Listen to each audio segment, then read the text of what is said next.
একটা মানুষের মন আপনি 1 মাস 2 মাস 3 মাস পাইলেন না, মানুষটার মনটা জোগান পারলেন না, মানুষের মনে আপনার জায়গা বানান পারলেন না, তাহলে ওই জায়গায় আপনি বেকার, আপনার টাইমটা নষ্ট করে লাভ নাই। যদি 3 মাসে পান নাই তাহলে আপনি ভাইবা নিয়েন 30 বছরও আপনি পাইবেন না।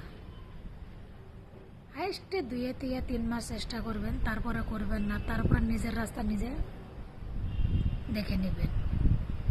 আমরা মেয়ে মানুষ দেখেন না, মানে পড়ায় মেয়ে মানুষ এই ভুলটা করে যে এখন নতুন নতুন বিয়ে হয়েছে, এটা 2-3 মাস গেলে ঠিক হবো, 1 বছর গেলে ঠিক হবো, 4 মাস গেলে ঠিক হবো।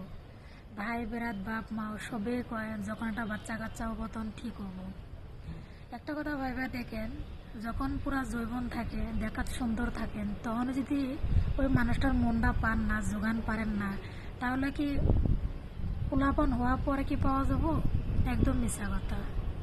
লেকিন এই ভুলটা আমরা পড়ায় মেয়ে মানুষে করি, পড়ায় মেয়ে মানুষে। আমরা তো করি না, আঙ্গুরে দিয়া মানে ভাই বেড়াত বাপ মায়ে করায়।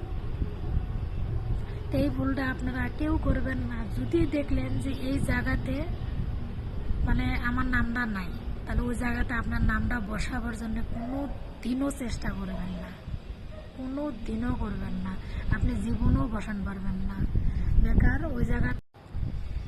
বিয়ে হওয়ার আগে যদি ভাই বেড়াত বাপ মাকে যদি একটা কথা কইছি কিংবা যদি কই, লগ বিশ্বাস করে। আর বিয়ে হওয়ার পরে প্রমাণ দেখালি সেন ভাইয়েরা বাপ মায় বিশ্বাস করে যে না এটা মেয়ের সাথে হয়েছে। আমি এই কারণটাই দিশা পাই না যে মানে বিয়ে হওয়ার আগে কি বাপ মা ও ভাই বোন কি অন্য রূপ থাকে, আর বিয়ে হওয়ার পরে কি অন্য রূপ থাকে নাকি? আমি এটাই বুঝি না। বিয়ে হওয়ার আগে আমরা মেয়ে মানুষ কোনো দিনও বাপ মা ও ভাই বোনকে প্রমাণ দিই না যে অমুকে এটা কইছে করছে কি অমুকে এটা কইছে, খালি মুখ দিয়ে কইলি প্রমাণ হয়ে যায়। আর বিয়ে হওয়ার পরে প্রত্যেকটা বস্তুর আমরা মেয়ে মানুষের ভাই বোনকে বাপ মাকে প্রমাণ দেওয়া লাগে, তবে সে যাইয়া বিশ্বাস করে যে না কথাটা হাসায়। তার আগে বিশ্বাস করেন না। আর কখন বিশ্বাস করে? যখন দেখবেন যে মানে একবারে খতম হয়েছে, মানে মরে গেছে, তারপরে সে কয় যদি আগে বিশ্বাস করলাম না তাহলে বোধহয় আজকে আমার বোন কিংবা আমার বেটি আজকে জিন্দা থাকতো দুনিয়া।